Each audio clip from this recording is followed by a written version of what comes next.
But I can't complain. I mean, it served me well. And hopefully I'll get another year or so out of it, because there's my dad's truck there. He finally got the box back on and got it fixed. I'm going to have to oil spray. Today would be a good day to do the oil sprays, but it's late in the day. Maybe I'll do it tomorrow.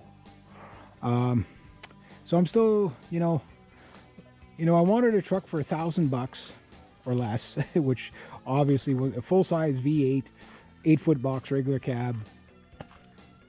Everybody, when I tell them I'm looking for a truck for $1,000, you can put down in the comments, yeah, dude, you're crazy. That's never going to happen. A V8 truck. The reason why I want the regular cab is to shorten it down a bit. I don't need a club cab like that. It's going to be a work truck mainly. So I'd rather have more box than cab.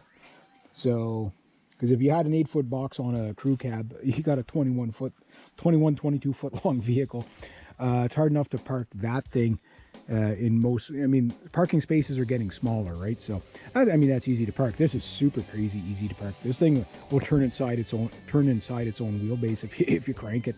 It's unbelievable. Like, you literally do 90-degree corners with it. It's a Honda Civic in an SUV. That's what it is. It's the same engine, everything. They just called it a CRV. It's basically Honda Civic. So, getting a truck for $1,000 or less, okay, and being a big 8, that's a V6. That's my dad's. It's just going to be like one of those things that, like the search. I'm not saying it's impossible. Most people say, Reg, that's impossible. It's never going to happen. You're never going to find a truck for $1,000, especially 4x4. It's not going to happen. And it's not like a truck is just going to like magically appear in my yard, out of nowhere and just.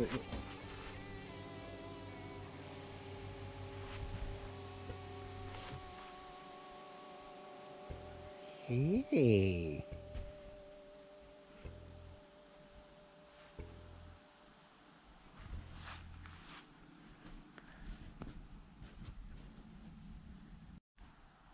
G'day, hi and welcome. At the beginning of time, men thirst for very many things. One of the big things is a V8 truck. Alright, so there we go, guys. Okay, I know I did this sketch kind of before on my other channel. Oh, look at all the leaves fell on it. I had it parked the other way. It was a lot easier. No, it's not broken. I'm just going in and checking out what I've got to work with. So this is, what you're looking at is my truck. And I'll tell you how much I paid for it. Oh, you're going to hate it. Anyway, what you're looking at here is a Ford F-150 XLT Triton V8. Yes, it's the 4.6. Don't quote me on the horsepower. You're looking, I think 280 to, I think this is the 10th generation of the F-150s.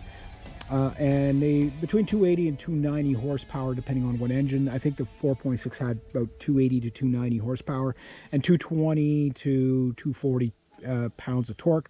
I don't know what the rear diff is. I didn't look that much. Between 16 and 21 miles per gallon. A lot of people never mention the miles per gallon. Then you got to go on this big search to find out what these trucks get. I do not know what this truck gets miles per gallon wise, but that's what they were rated for with the 4.6 liter automatic engine. It's a 4-speed with an overdrive, so you might as well call it a 5-speed engine. Unfortunately, it's 2-wheel drive, but it fits every criteria I wanted and came with cap and fairly new. I think these are about a year-old winter tires on it. And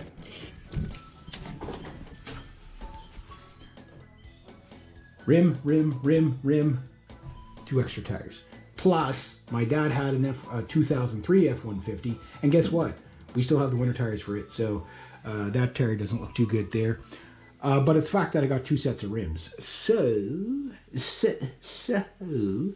what I might do, depending on, because I don't really want to drive a 2-wheel drive in the rear-wheel drive. 2-wheel drive is fine. Two-wheel rear-wheel drive on a truck in the winter isn't that fine. I was just talking to one guy that, yeah, just put really good studded tires, winter tires in the back, and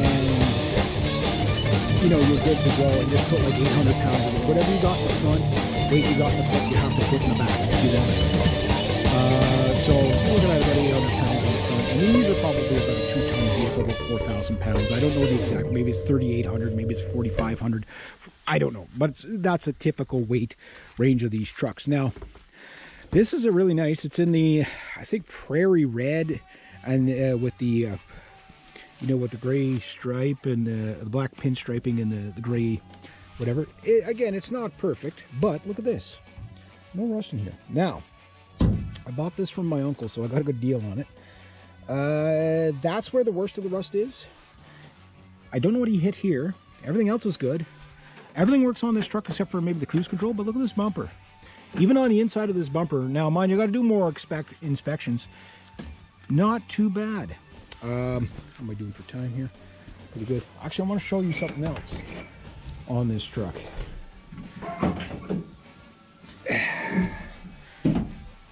There was a rubber mat in there. He kept that. I'll just put a sheet of plywood in there. Does not have a box liner, but the box, you know, again, not too bad. Fixable. Believe it or not, it's fixable. Not as big as a deal as you think. Yeah, the seam's out, but you can repair that. Just got to tack it, clean out the rust, do a little bit of work, and or just hunt around. You're not going to believe this, but there's more Ford F-150s on the planet than I think there are people. So finding a tailgate from one of these things, that's not too bad a condition. Probably not going to be that hard. The box is more what I was worried about, but watch. It shakes. The box doesn't shake. Now, here's where you're going to get blown away. Again, 2002. This is what they call the overlap trim, or tucked in trim, whatever they called it. It's not a step side, obviously. It's basically, but you can see how the most boxes on a truck will be just like flush. Here's the box, here's the cab. But you see how this trim comes in. It's a lot more fancy, whatever, but you can't see in there very well. There's a little bit of surface rust in there, but believe it or not, the back of this cab, I was just underneath this thing. The back of this cab, okay, the rockers are gone. Yes, my uncle cut them out. But the actual cab itself, that seam that goes along the back of the cab at the bottom, that's usually completely gone. Still there, no rust on it. It's still paint, you know. Look at that. Nice. Okay. Look at that. Nice. So my main points of issue with this truck is this is the worst side. And depending on, I don't know what this side's going to be like. I can imagine it might be up a little bit. The rot might be up a little bit higher. I'll have to, you know, do some, I don't think I'm going to get metal till I get about here. So, but you never know. I'll probably even hit metal here. But this all has to come off.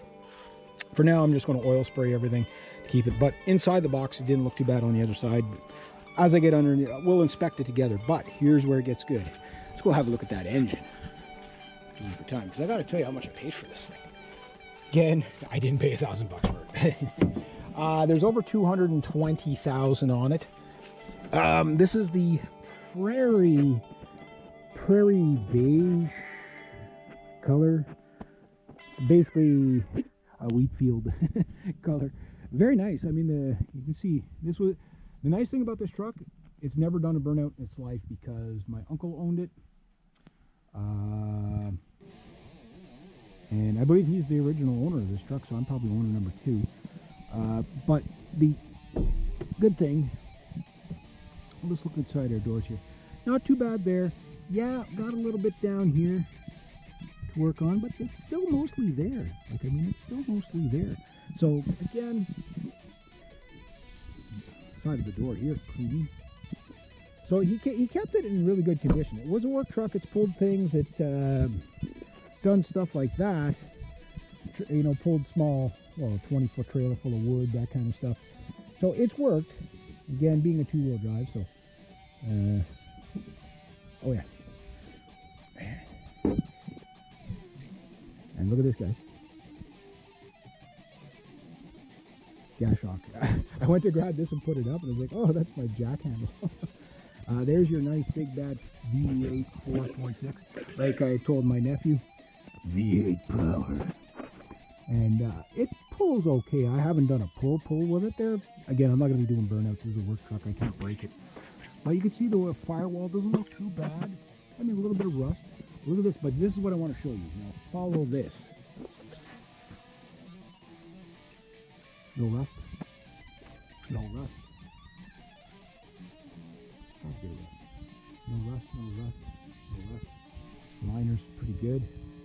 That's the, yeah, okay, tuck tape will work. You have a bit of a leak there. I could probably find that part. Doesn't look too bad. I mean, again, these engines I think are rated for about 400,000. I'm about halfway there, so at the mileage I'm going to be doing with this thing, it's not like I'm traveling to the city, but again, you see the firewall back there. This truck's nice. Belt doesn't look too bad. There's my injectors. You see the injector wheel. So again, a little bit of corrosion. So I'm going to get in there, clean it up over time. You know, really clean it out. The one thing about the F-150 is it's a tight engine bay, especially with these, what they call the Smarty look. You know. Yeah, so there's a 4.6. That's your belts and all that, how it goes out. Better check all this stuff. I'll check all that stuff, but that's a 4.6. Now, I know what you're thinking. You're thinking what I think. You got a V8. The battery's less than 2 years old, just so you know that. But you got a V8 4.6 here. What do you do with it? I don't know. Okay, I'm not going to tell you how much I paid for it in this video. You're going to have to watch part 2. All right, g'day, hi, and welcome. Okay, part 2 of my truck. You're not going to believe what I paid for this thing. Yeah, so I showed you the fuel rail to start. Again, it's you know, it is what it is. The frame looks pretty good. We're going to get underneath this vehicle in the next couple of videos. Yes, you are going to see a lot of F-150 videos coming up. If you have an XLT model, trust me, anything that's going to happen to an F-150 is probably going to happen to me, considering the age of this thing. And every time I fix it, at least, you know, the big issues with these things, I think the biggest issue I heard with them is that when they did the heads on these ones, they didn't quite have enough thread and the plug blows out. And I think that only happened to him once on this one. And then I think 2 years ago, he put new plugs in it. But you have to torque them exact, stuff like that. So anyway, here's our beautiful truck. So in the last video, I just wanted to introduce it to you. I just didn't want to have to splice the videos. That's why I'm doing 2 videos. So what did I pay for this thing? Okay, here's what I was looking for. A V8 8-foot box, check. Check. Regular cab, check. Why? Because I mean, this is what, a 15-16 foot long vehicle. It's not that bad. It's about this. It's a little bit more bulky to back up than my old minivan, my 2000 the Road Rage van, if you guys remember that one. It's a little bit, because it's higher, it's a little harder to see when you back up, but it's not too bad with the cap here, because you know you do got good visual. It's just I find the ass end on this one is pretty high. Like it seems like it's really high. It's not crazy high, but it does seem pretty high. But anyway, yeah, so regular cab. I didn't really care about the cap over. It's just a bonus that I got it. I'll probably take it off and put a, you know, like that flush cap on the top, because that looks good.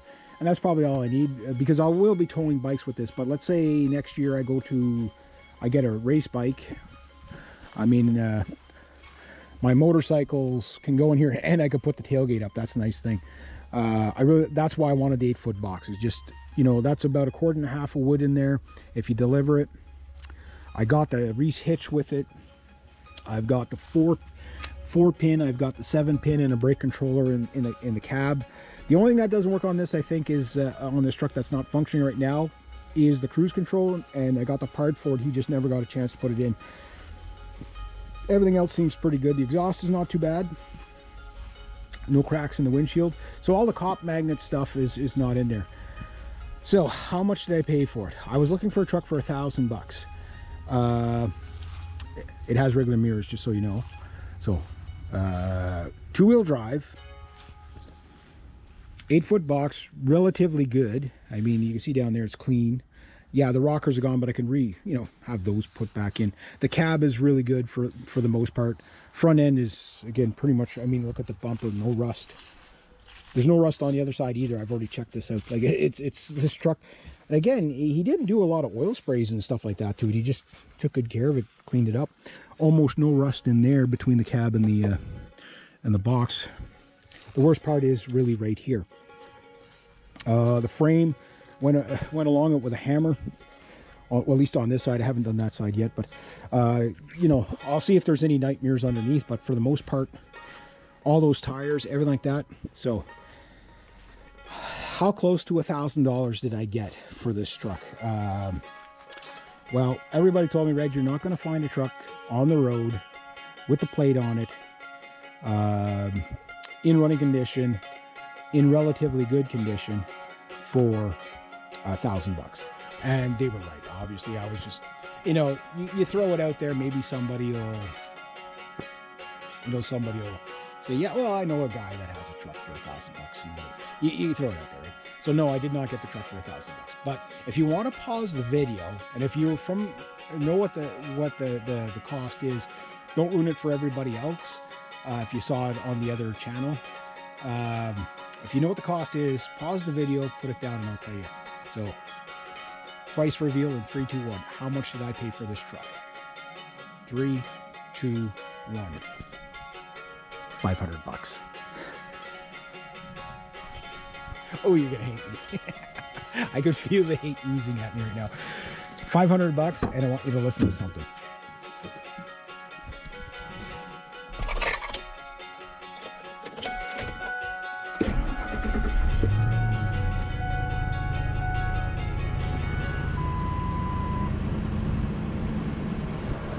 Nice and quiet.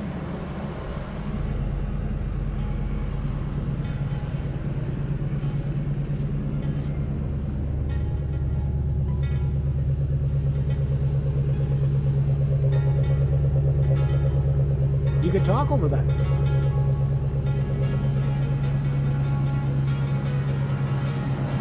Put threads on the tires.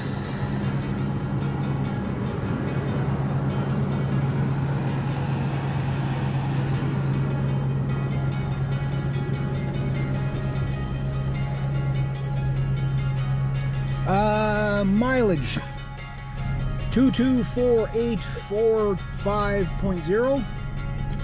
Knots in kilometers because we're up here in Canada. $500. So the only thing I noticed when I did drive it is that my uncle, because he has other problems right now, health problems or whatever, he doesn't drive very much anymore. He has been driving it for a while. So, in terms of hope you get to see me, is he basically hasn't been driving it. So I found the brakes were a little bit jumpy, so I don't know if I've got a warped rotor, but he said he had done the brakes 2 years ago or whatever, and the brakes are pretty good on it. It's just you know, it was kind of jumpy. Now, mind you, he said it done it to him a couple of weeks ago, but when he drove, after about an hour of driving it, the pulsing went away, and so maybe he thought it was just corrosion on the brakes just from sitting, right? So I noticed the past couple of times I've taken it out just in the field, and you can feel the pulse, but it seems like it's getting less. So maybe it's just there was, you know, crud on the brakes, and you just need to get it. But I'll check all that stuff out. But if it all it needs is a rotor, I'm good with that. Lots of storage in here. We got 2 storage boxes back here. I'll do a better review later on. Once I'm on the road. The mirrors on this thing are just fantastic. You've got pedal adjust. You've got, you know, just about everything. So yeah, $500. There you go. You can't beat that. And it's clean. Never been owned by a 25-year-old. So no brake stands. There's your pedal adjust. Dimmer, lights. The only other problem is that the electric door lock on this side doesn't work, but you can just do it manually. The key works, everything else like that works on that side. One thing I hate about these trucks though is the auto lock system. I don't like that because, you know, you get out of the truck and it automatically locks on you. You have airbag delete. I guess that's for children. I'll have to read up on that. Because my little 7-year-old nephew, he's the first guy to ride in this with me, and he can actually see out, barely, but he can see out the front there with the V8 raw power. And got the radio, got a CD player on it. Again, this is a 2002. Brake controller down here. Very nice dash, very nice wheel on it. It's a You know, nice truck wheel. The only thing I don't like is that the horn is too, like on the CRV, like my horn button is right here. This, it's over here. So you got your cruise control stuff here. I never use cruise control. I've tried it on vehicles. I don't like cruise control. I don't. Even if you're driving for hours, I just don't like cruise control for some reason. Cruise control is also more expensive a lot of times. I don't know. If you have the pedals adjusted where you need it, like, I mean, you usually don't have to use cruise control, you know, like, I mean, everything on this vehicle is pretty good. The mirror on this is a nice big mirror, so, yeah, we'll do a part 3.